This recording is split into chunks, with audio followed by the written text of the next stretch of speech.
आदाब नाजरीन, मैं सनम एजाज देख रहे हैं आप ग्राउंड रिपोर्ट। शुरुआत लद्दाख की पहाड़ियों से। चीन का मामला नहीं बल्कि लद्दाख में मुकामी लोगों का मामला, जो 35A 370 हटाए जाने के बाद जम्मू कश्मीर में देखने को मिला था। पिछले साल 5 अगस्त को तारीख बदली थी, लद्दाख को अलग यूटी बनाया गया था और उस अलग यूटी बनाए जाने के बाद लद्दाख के लोगों में कहीं न कहीं बेचैनी दिखाई दे रही थी। बेचैनी यही थी कि उनके हकूक सल्ब होंगे, उनके फ़वाइद की जो बात सरकार करी है वो नहीं मिलेगी। और जब इस हफ्ते जब चुनाव होने जा रहे थे, वहाँ लोकल चुनाव, वहाँ लद्दाख ऑटोनमस हिल डेवलपमेंट काउंसिल के, तो लद्दाख की इस पूरी आवाम लगभग एकजुट होकर सामने आई थी, चुनावों के बाइकआउट का ऐलान करते हुए। बीजेपी और नई दिल्ली को खतरनाक या यूं कहें बड़ी चुनौती दी थी। ताहम दिल्ली ने कल किसी हद तक मान लिया कि लद्दाख की ज़ुबान, लद्दाख की कल्चर और लद्दाखियों के बुनियादी हकूक़ को बिल्कुल महफूज रखा जाएगा। और आज मरकज़ी वज़ीर जय किशन रेड्डी भी लद्दाख गए हुए थे और लद्दाख में उन्होंने तमाम लीडरान से बात की और लीडरान के साथ साथ प्रेस कॉन्फ्रेंस से ख़िताब भी किया। मेरे साथी मोहम्मद इकबाल इस वक्त लद्दाख, इसहाक इस वक्त लद्दाख से मेरे साथ मौजूद हैं।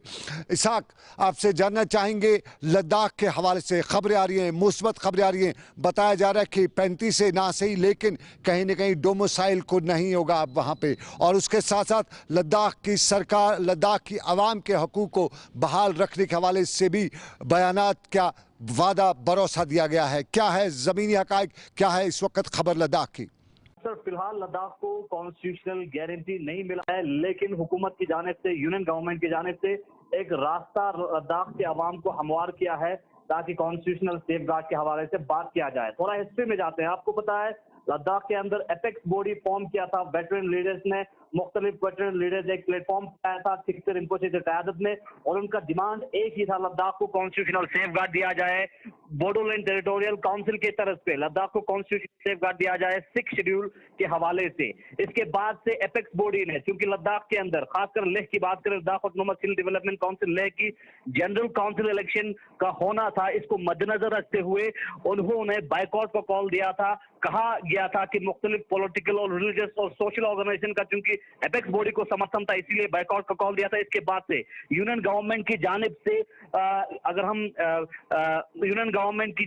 हम union home minister Amit Shah की बात करें, अमित शाह के साथ मुख्तलिफ एपेक्स बॉडी के जो वेटरन लीडर्स है उन्होंने मुलाकात की थी। इसके बाद से ये जो कॉन्स्टिट्यूशनली, अगर हम LHDC की बात करें, LHDC का इलेक्शन होना था, उसको बाइकआउट का ऐलान किया था, उसको उन्होंने विथड्रॉ किया था, क्योंकि यूनियन गवर्नमेंट की जानिब से प्रेस रिलीज में और प्रेस कॉन्फ्रेंस में ये बयान सामने आया था कि लद्दाख के अवाम के इंटरेस्ट के हिसाब से, लद्दाख के अवाम के कंसेंट के हिसाब से लद्दाख को कॉन्स्टिट्यूशनल सेफ गार्ड दिया जाएगा। उसमें यूनियन गवर्नमेंट ने साफ साफ ये भी कहा है कि लद्दाख के अंदर लद्दाख ऑटोनोमस हिल डेवलपमेंट लेह और कारगिल के जो काउंसिल ऑटोनोमस काउंसिल है उसको भी स्ट्रेंथन किया जाएगा, और साथ ही साथ लद्दाख के अवाम के साथ मुख्तलिफ जो पॉलिटिकल और रिलीजियस और सोशल रिप्रेजेंटेटिव है, LHDC के इलेक्शन के होने के 15 दिन के बाद जो मुख्तलिफ सोशल और पॉलिटिकल ऑर्गेनाइजेशन से मुख्तलिफ स्टेक होल्डर्स हैं लेह और कारगिल के, उनके साथ बातचीत किया जाएगा, और बातचीत करने के बाद ये पता चलेगा कि किस तरह की सेफगार्ड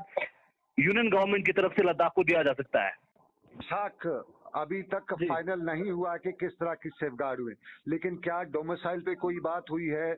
ये भी कहते हैं कि एक तरह से 35A टाइप का वापस दिया, जिस तरह 35 से जम्मू कश्मीर में पहले था उस तरह का, क्या इस तरह की कुछ खबरें निकल के आ रही हैं? जी, फिलहाल अगर हम एपेक्स बॉडी की बात करें, एपेक्स बॉडी ने डोमिसाइल लॉ को बिल्कुल ही एक्सेप्ट नहीं किया है। वहीं जब ज्वाइंट प्रेस कॉन्फ्रेंस आज जनरल किशन, अगर किशन रेड्डी की बात करें, यूनियन जो है MOS है, मिनिस्टर ऑफ स्टेट होम है, उन्होंने प्रेस कॉन्फ्रेंस की, और प्रेस कॉन्फ्रेंस में ज्वाइंट प्रेस कॉन्फ्रेंस की लद्दाख के एपेक्स बॉडी के साथ लद्दाख के लेह जिले के अंदर, और उन्होंने मीडिया से बात करते हुए लद्दाख के अवाम को ये कहा कि आने वाले वक्त में लद्दाख के मुख्तलिफ स्टेक होल्डर से बात किया जाएगा और लद्दाख के अवाम के ही हिसाब से लद्दाख को कॉन्स्टिट्यूशनल सेफगार्ड दिया जा सकता है। लेकिन इसमें 6 शेड्यूल के ऊपर भी बात किया जाएगा। 6 शेड्यूल के साथ साथ जो बाकी चीजें हैं, बाकी प्राविधान है हमारे हमारे संविधान में, उस हिसाब से लद्दाख को कॉन्स्टिट्यूशनली सेफगार्ड दिया जाएगा। लेकिन फिलहाल देखने वाली बात यह है कि आने वाले वक्त में, क्योंकि यूनियन टेरिटरी बनाए जाने के बाद सेंट्रल गवर्नमेंट की जानिब से लगातार फंडिंग के हवाले से बहुत सारे डेवलपमेंटल बातें की गई है, लेकिन लद्दाख के अवाम का एक ही डिमांड है कि लद्दाख को कॉन्स्टिट्यूशनल सेफ गार्ड दिया जाए, लद्दाख की जो यूनिक कल्चरल आइडेंटिटी है उसको प्रोटेक्ट किया जाए। लेकिन आने वाले वक्त में देखने वाली ये अहम बात होगी कि यूनियन गवर्नमेंट आखिर लद्दाख को किस तरह से कॉन्स्टिट्यूशनल सेफ गार्ड दिया जाता है आने वाले वक्त में। लेकिन इस वक्त क्या इस बयान पे जो कुछ भी जयकिशन रेड्डी ने बताया, जब कल सेंटर ने जो रेस्पॉन्स दिया है, क्या वहां की जो ऑल पार्टी जो थी वो मुस्तैद हो चुकी है? फिलहाल अगर हम लेह के अंदर जो पॉलिटिकल ऑर्गेनाइजेशन से एपेक्स बॉडी है, इन्होंने उनके इस डिसीजन को वेल किया। और वो बहुत शुक्रिया मोहम्मद इसाक जानकारी फराम करने के लिए। लद्दाख से मोहम्मद इसाक जानकारी फराम कर रहे थे। और साफ जाहिर है लद्दाख दो हिस्सों में बटा हुआ है, करगिल और लेह के बीच में। और करगिल का फिलहाल मामला पीछे है। लेह के लोगों के साथ, लेह की इंतजामिया के साथ, लेह डेवलपमेंट काउंसिल के साथ मरकजी वजीर की मीटिंग हुई है, सभी लीडरान की मीटिंग हुई है, सांझी प्रेस कॉन्फ्रेंस भी हुई है। और इस प्रेस कॉन्फ्रेंस के दौरान जो इस वक्त जो मामला वहाँ पे था वो किसी हद तक सुलझाया गया। लेकिन कश्मीर के और भी मामला थे।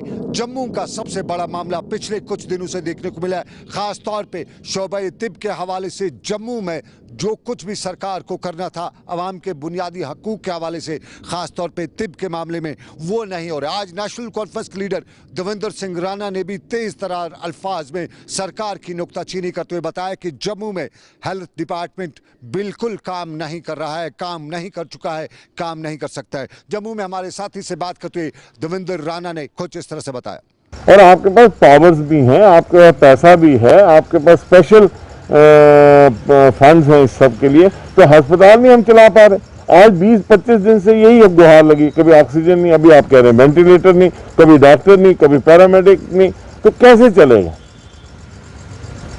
ये बड़ा एक बदहाली और का आलम है। मैं आपके माध्यम से सरकार से और केंद्रीय सरकार से भी ये गुजारिश करूंगा, हाथ जोड़ के गुजारिश करूंगा, इमीडिएट एक्शन लें इसको सुधारने का। नहीं तो ये तो जम्मू के लिए परेशानी बन गई है। कोरोना के केसेस बढ़ते जा रहे हैं। कुछ लोग ऐसे हैं जो टेस्टिंग भी नहीं करवा रहे, डरे हुए, क्योंकि ना तो क्वारंटीन फैसिलिटीज ठीक है, ना हॉस्पिटल फैसिलिटीज ठीक है, मेडिकेयर है नहीं, जाए तो जाए कहाँ आदमी जाए। ये जो कहते हैं नारायण, आज नारायणा बत्रा में भी बेड्स अवेलेबल नहीं है। लोग अब पठानकोट और अमृतसर जाना शुरू हो गए, जहाँ 30-31 हजार रुपए का बेड पर डे, सिर्फ बेड, दवाई नहीं, लेके बैठे हुए हैं। इसलिए मेरी आपके माध्यम से सरकार से ये गुजारिश है, मोतवाना गुजारिश है कि बराए मेहरबानी, हम नहीं चाहते इस वक्त के एडमिनिस्ट्रेशन के लिए कोई परेशानी का आलम बनाए। हम चाहते हैं कि एडमिनिस्ट्रेशन मेहरबानी करके वो काम करे जो उसका फर्ज है। जान बचाना तो फर्ज है ना, वो निभाना चाहिए। सीनियर डॉक्टर्स ये भी कंप्लेन आ रही है कि सीनियर डॉक्टर्स जो हैं हॉस्पिटल में नहीं आ रहे हैं। जूनियर डॉक्टर्स और रजिस्ट्रार्स पूरी तरह से काम कर रहे हैं, दिन रात काम कर रहे हैं। और ये रिपोर्ट जो है, जो इंक्वायरी बैठाई हुई है जिसको हेड यशपाल जी कर रहे हैं, उन तक भी ये रिपोर्ट पहुंच चुकी है कि सीनियर डॉक्टर्स ना कोई राउंड कर रहे हैं, ना वहाँ पर ड्यूटीज़ पे आ रहे हैं। क्या आपको लगता है कि इस समय है आशीष कोहली, एमरजेंसी है, ये मेडिकल एमरजेंसी, जंग लगी हुई है, इस पर किताब लिखने का टाइम नहीं है। ये किताब लिख रहे हैं, इंक्वायरी हो गई, minutes of the meeting recorded, ये टाइम नहीं। जंग के दौरान कभी किताब नहीं लिखता जर्नल। जंग के दौरान जंग लड़के जंग जीती जाती है। किताब लिखने का काम होता है जब जंग खत्म हो गई, 10 साल के बाद किताब लिखी जाती है कि जंग में मैंने क्या किया। ये कौन सी इंक्वायरी कमेटी बना के कर रहे हैं? अब हॉस्पिटल प्लांट नहीं चल रहा ऑक्सीजन का, इसमें इंक्वायरी कमेटी क्या है? नालायकी है। अगर ऑक्सीजन की सप्लाई नहीं पूरी हो रही तो नालायकी है। वेंटिलेटर ये रोज कह रहे हैं इतने वेंटिलेटर हमारे पास पड़े हुए, तो वेंटिलेटर नहीं है तो नालायकी है। इसमें कौन सी इंक्वायरी करनी है? इंक्वायरी करने में कौन सी किताब लिखनी है? फिर इंक्वायरी करके ये बता रहे, कह रहे हैं जी हमने 12 घंटे के अंदर इंक्वायरी खत्म कर दी। किस बात की इंक्वायरी? एडमिनिस्ट्रेशन के कोई बेसिक टेनेट्स होते हैं ना, वो तो चलने चाहिए। अगर दवाई टाइम पे नहीं दी जा रही, अगर ऑक्सीजन नहीं है, अगर वेंटिलेटर नहीं है, तो इलाज क्या हो रहा है? और इसमें मुझे तो आई एम सॉरी टू से, मतलब ये मैं बड़ा अफसोस से मुझे कहना पड़ता, शिकायत बड़ी आ रही हैं। लोगों का कहना है कि कोरोना के नाम पे बड़ा कुछ हो रहा है।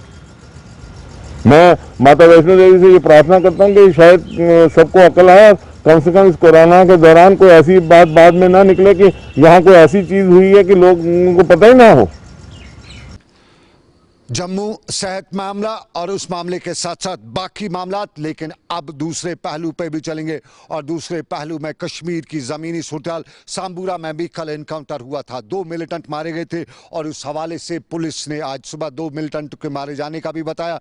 बाद दोपहर डीजी कश्मीर ने प्रेस कॉन्फ्रेंस भी की और इस प्रेस कॉन्फ्रेंस में सांबूरा एनकाउंटर से लेके शहर श्रीनगर के हालात और एडवोकेट बाबर कादरी का सवाल भी इस प्रेस कॉन्फ्रेंस के दौरान पूछा। श्रीनगर के हालात भी बताए डीजी ने और उसके साथ साथ सांबूरा के एनकाउंटर के हवाले से भी बताया और बाबर कादरी की मौत के हवाले से बताया कि पुलिस तहकीकात कर रही है, कुछ अहम सुराग भी मिले हैं।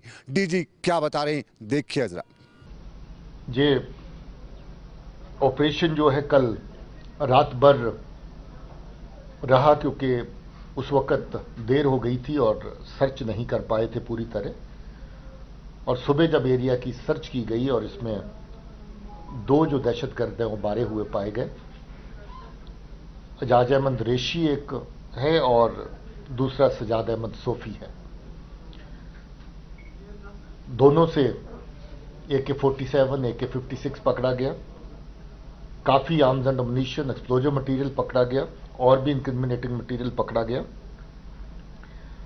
और ये दोनों ही अवंतीपुरा जिले के रहने वाले हैं। एजाज अहमद रेशी बहुत ही खतरनाक तरह का दहशतगर्द रहा है। ये बुरहान वानी के टाइम से एक्टर था और उस वक्त भी बहुत सारी गतिविधियों में शामिल था। An unfortunate incident of killing of Advocate Babar Kadri took place. Investigation is moving in a very fast pace. Good progress has been made in that case. We have got solid clues. We are working on them. और चलिए अब दूसरा पहलू तामीर और तरक्की का। सरकार के दावे और उन्हीं दावों में एक दावा स्टेट फॉरेस्ट कॉरपोरेशन था।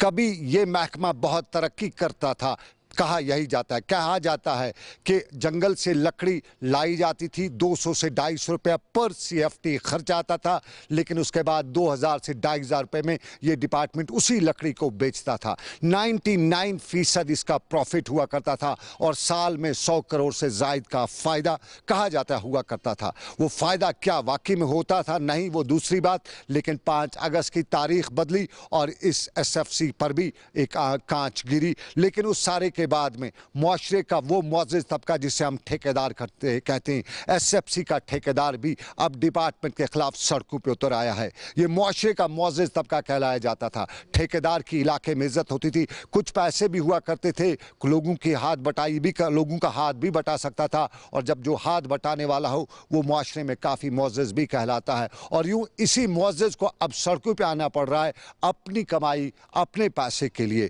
कहते हैं ठेकेदार बैंकों से पैसा लिया, लोन पे लिया, सूद पे लिया और उसी पैसे को स्टेट फॉरेस्ट कॉरपोरेशन ने बंद रखा है। और पैसे न मिलने पर आज इन ठेकेदारों ने श्रीनगर में स्टेट फॉरेस्ट कॉरपोरेशन के दफ्तर को ताला भी लगाया, सर-ए-मुहर भी किया। और सर-ए-मुहर करते हुए ये भी बताया गया कि अब से जंगल से कोई ठेकेदार लकड़ी नहीं निकालेगा और ना ही निकालने देगा जब तक न उनकी रकूमात वागुजार की जाएंगी। करोड़ों रुपए का बिजनेस किया है स्टेट फॉरेस्ट कॉरपोरेशन ने, लेकिन इस ठेकेदार को आज धक्के खाने पड़ रहे हैं, सड़क पे खड़ा किया जा रहा है। और इसी को लेकर आज ये ठेकेदार श्रीनगर में मुजाहरा करे थे। खुद इसी डिपार्टमेंट के बड़े बड़े अफसरान की तनख्वाहें जो हैं वो इस डिपार्टमेंट में इसी ठेकेदार की वजह से अब तक बनती आ रही थी, आज बन रही हैं। लेकिन इसी ठेकेदार को अब ये डिपार्टमेंट सड़क पर ला खड़ा किया है और सड़क पर ला खड़ा होने के बाद आज ये ठेकेदार इसी डिपार्टमेंट के खिलाफ नारेबाजी भी कर रहा था। अगर मैनेजमेंट ने मुलाजमीन की तनख्वाह वागुजार की तो हम ठेकेदारों की पेमेंट क्यों नहीं? हम ठेकेदार मैनेजमेंट से गुजारिश करते हैं कि जल्द अज जल्द हमारी पेमेंट वागुजार होनी चाहिए। पिछले साल के काम जो हमने किए हैं उनकी पेमेंट रुकी हुई है, इस साल का काम जो हमने किया है उसकी पेमेंट भी रुकी हुई है। यहाँ पे ताला बंद किया, ये किस ऑफिस का आपने ताला? ये हमारा हेड ऑफिस है, मैनेजिंग डायरेक्टर का, ये राजबाग में स्टेट फॉरेस्ट कॉरपोरेशन का हेड ऑफिस है, ताला बंद हो गया है। आज से हम ठेकेदारों ने तमाम एक्टिविटीज़ जो है फॉरेस्ट काम के वो हमने बंद किए हुए हैं, क्योंकि हमारे पास जो पैसा था वो हमने यूटिलाइज किया। अब हमारी फाइनली डिमांड ये है कि जल्द अज जल्द हमारी पेमेंट रिलीज़ की जाए। ये ठेकेदार का मामला, लेकिन हमारे यहाँ और भी मामले हैं। हमारा मुलाजिम भी किस सूरत हाल से दो चार है सब लोग जानते हैं, और इसी सूरत हाल से दो चार होने के बाद ये मुलाजिम कभी नारेबाजी करता है, कभी पेन डाउन स्ट्राइक करता है, लेकिन हमारा मुलाजिम और उसको सरकार के किए गए वादे बकौल मुलाजिम कभी पूरे नहीं होते। NHM NRHM भी जिसे कहा जाता है, नेशनल हेल्थ मिशन, जो रियासत की बैकबोन माना जाता है हेल्थ सेक्टर का, कोविड की ड्यूटी हो या दूसरी ड्यूटी, इन सारी ड्यूटीज़ के दौरान फ्रंट लाइन पर रहा है। बहुत से लोग कोविड का शिकार भी हुए हैं और बहुत से लोग NHM के इस ड्यूटी के दौरान मौत का शिकार भी हुए हैं, लेकिन सरकार ने उनके बकौल आज तक उनसे वादे नहीं पूरे किए हैं। पढ़ा लिखा ये तबका आज अपने फ्यूचर से परेशान है। हमने ग्राउंड पे जाके इनसे बात की, क्या बातचीत रही आपको हम दिखाते। यूँ तो कश्मीर में अलमियों की तादाद बहुत बड़ी है, लेकिन इन्हीं अलमियों में एक रियासत में नौकरी का अलमिया भी है।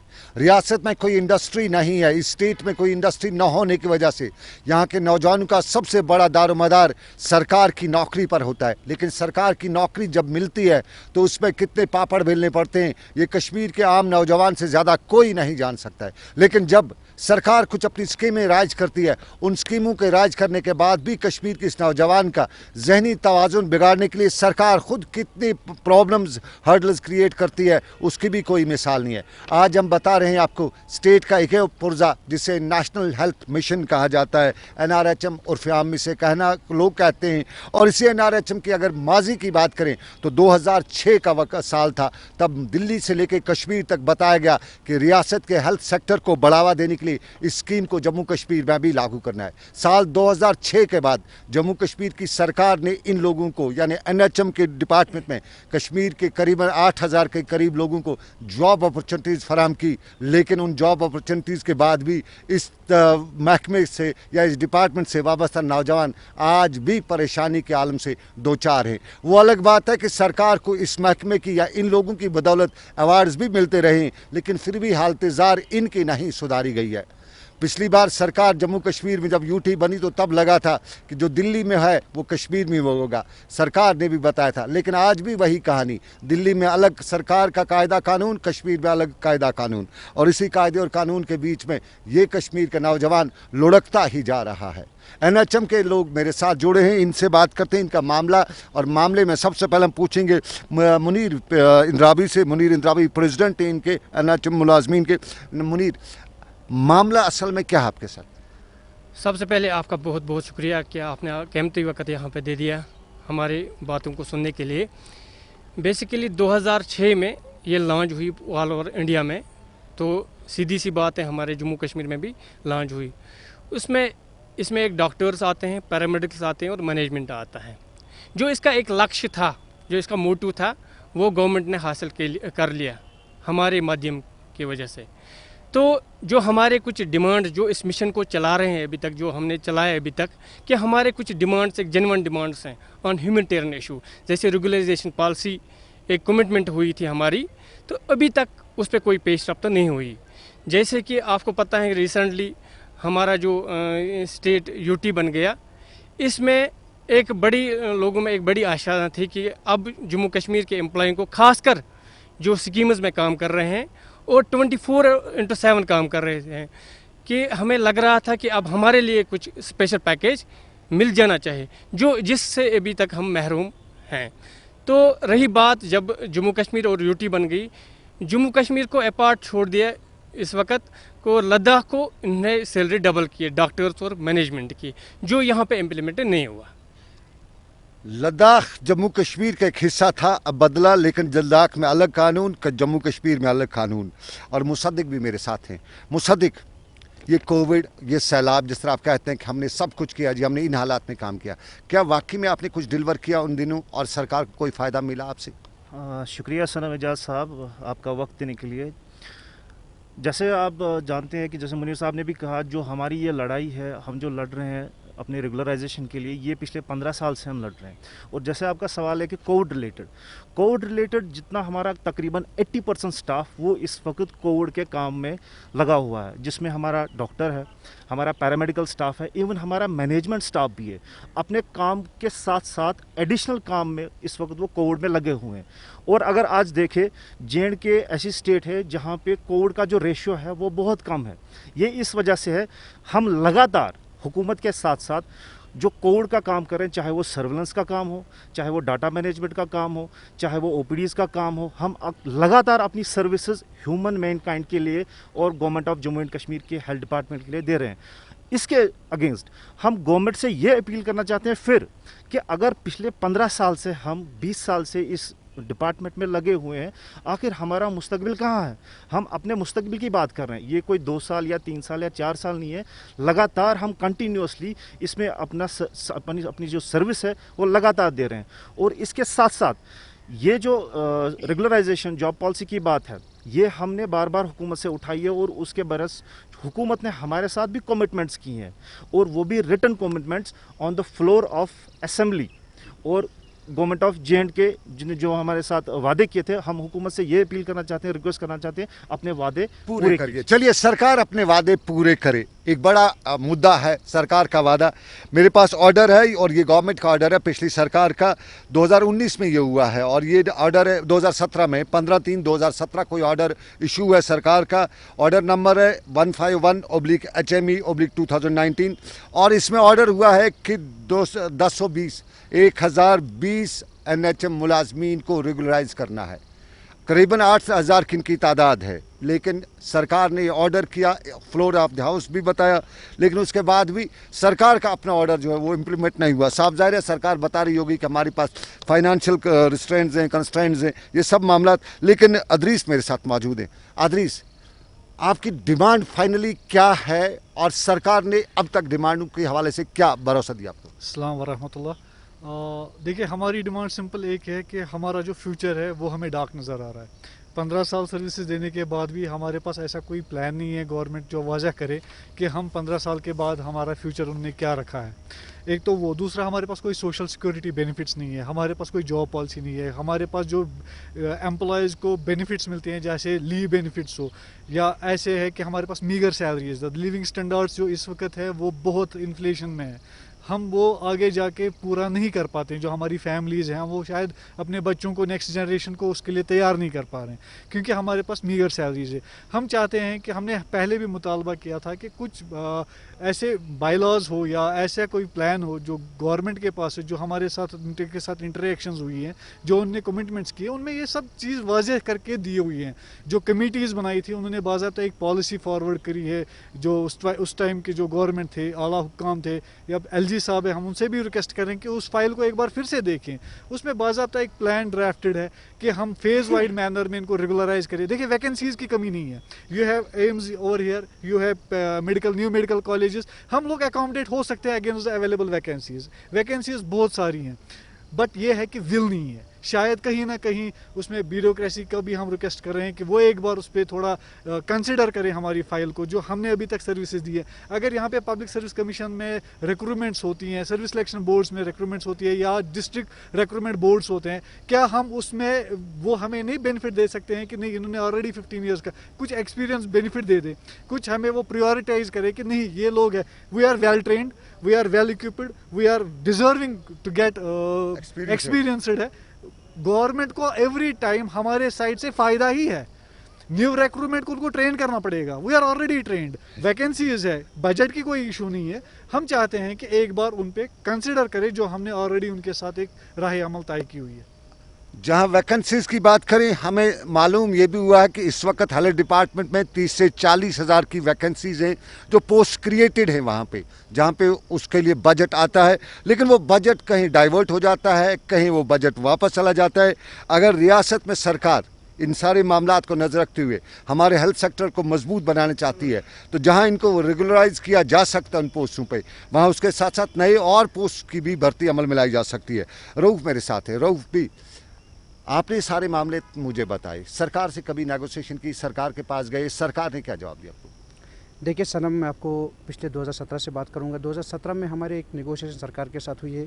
तब भी जो सरकार ने, मेरे पास डॉक्यूमेंट, आपने देखा भी होगा डॉक्यूमेंट, तब एक डॉक्यूमेंट बना था NHM एसोसिएशन जम्मू कश्मीर के दौर जम्मू कश्मीर सरकार के दरमियान MOU तय हुआ था, जिसमें सारी डिमांड्स को एग्जामिन करके एक रोड मैप तैयार किया गया था। इनको ये स्टेप बाय स्टेप डिमांड्स हल करेंगे, जिसमें टॉप प्रायोरिटी पे हमारी जो जॉब सिक्योरिटी थी, हमारी जो सोशल सिक्योरिटी थी, हमारी जो लीव एंटाइटलमेंट वो थी। उस वक्त ये भी बताया गया, उस मैंडेट दिया गया था उस कमेटी को कि आप एक रोड मैप तैयार कीजिए और सरकार को भेजो और फाइनेंस डिपार्टमेंट को। उस कमेटी ने वो बाज़ाब्ता रोड मैप तैयार किया हुआ है और सरकार को भेजा भी, मगर उस फाइल का क्या पुरसान हाल है। फाइनेंस डिपार्टमेंट ने पहले भी कहा, इससे पहले भी कहता आ रहा हूँ कि 1020 बंदों की फ़ाइल की थी, जिसमें मैनेजमेंट के स्टाफ था, जिसमें डॉक्टर्स थे, जिसमें पैरामेडिकल स्टाफ था, जिसमें JSEX के लोग थे, जिसमें R&D पे लोग थे। पूरा शेयर मिला था हर को, मगर सरकार के पास क्या वजूहत है कि उस ऑर्डर को इम्प्लीमेंट नहीं किया गया, उस फाइल को आगे नहीं पहुँचाया गया। बहुत शुक्रिया अदरीस साहब। जाहिर है जम्मू कश्मीर में आमतौर पे इल्ज़ाम यही लगाया जाता है कि करप्शन है। साहब जाहिर है जिस मुलाजिम की तनख्वाह बहुत कम हो, उसका घर उस पर ना चले, तो आखिर वो करप्शन नहीं करेगा। ये पहला मुद्दा है, आम सा मुद्दा है।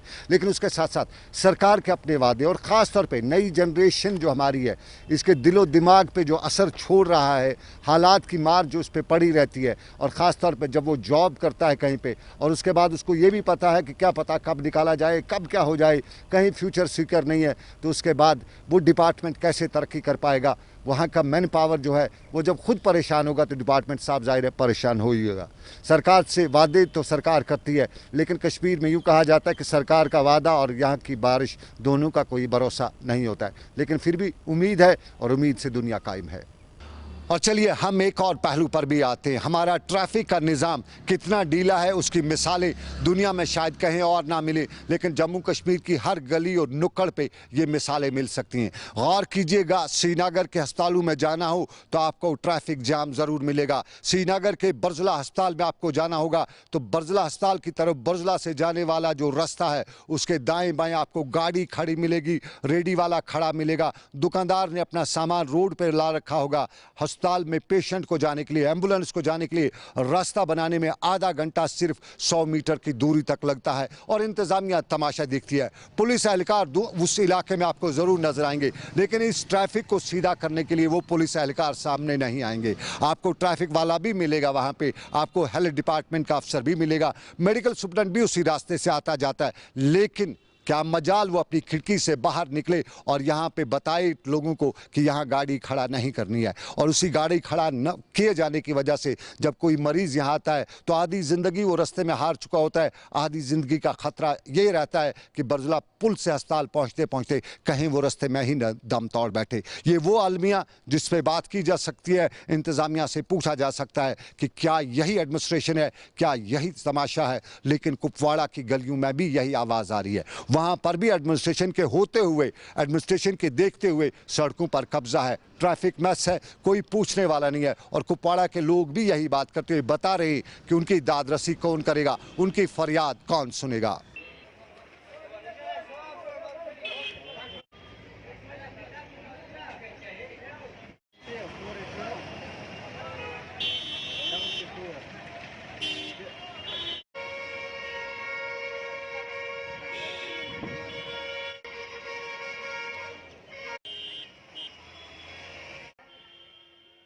क्रॉसिंग पोर्ट जो होता है, क्रॉसिंग पोर्ट पे मतलब क्रॉसिंग गाड़ी नहीं कर सकती है। जितने भी यहाँ लगे हुए एडमिनिस्ट्रेशन, ज़रा मैं एक बार फिर गुजारिश करती हूँ एडमिनिस्ट्रेशन यहाँ ध्यान दे डिस्ट्रिक्ट कुपवाड़ा पे कि डिस्ट्रिक्ट कुपवाड़ा का क्या हाल है। बड़े अफसोस के साथ कहना पड़ता है जहाँ भी देखो गाड़ियाँ, पटरी वगैरह, सामान बाहर है, दुकान से भी सामान बाहर है, पटरी के चलने फिरने का, बच्चों का यहाँ कोई भी यहाँ चलने फिरने के बहुत परेशानी में दुश्वार होती है यहाँ पे चलने फिरने की। मैं गवर्नमेंट से यही गुजारिश करती हूँ, एक बार ट्रैफिक हुकाम से भी गुजारिश करना चाहती हूँ, ज़रा ये गाड़ियाँ या यहाँ पटरी का या कुछ भी है ये थोड़ा क्लियर कराए ताकि लोगों को चलने फिरने में दुश्वार ना हो।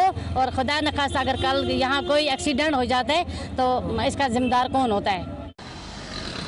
तो चलिए, ये था हमारा आज का ग्राउंड रिपोर्ट। हमारे पास एक बड़ी खबर है। आपने सोशल मीडिया पे देखा होगा, एक बच्चे को जलाया गया है। उस बच्चे को जलाने वाला कहा जाता था कि माँ है, लेकिन माँ दुनिया में ऐसा कभी काम नहीं कर सकती है कि वो अपने बच्चे को जला दे, मौत के दहाने तक पहुंचा दे। हम खुद उस खबर की तफसील तक पहुंचे थे, हमने खुद जाके वहां पे इंक्वायर किया। मालूम यह हुआ कि सारे मामले या फसाद की जड़ चाचा है, लेकिन चाचा ने किन हालात में किया वो खबर हम आपको बता रहे थे, लेकिन वक्त ही कमी की वजह से आज नहीं, कल हम आपको ज़रूर बताएंगे कि असल वाक़ा क्या है। लेकिन फिलहाल आज के ग्राउंड रिपोर्ट से मुझे मेरे साथी समीर वानी को दीजिए इजाज़त। आप रखिए अपना ख्याल। अल्लाह हाफिज़।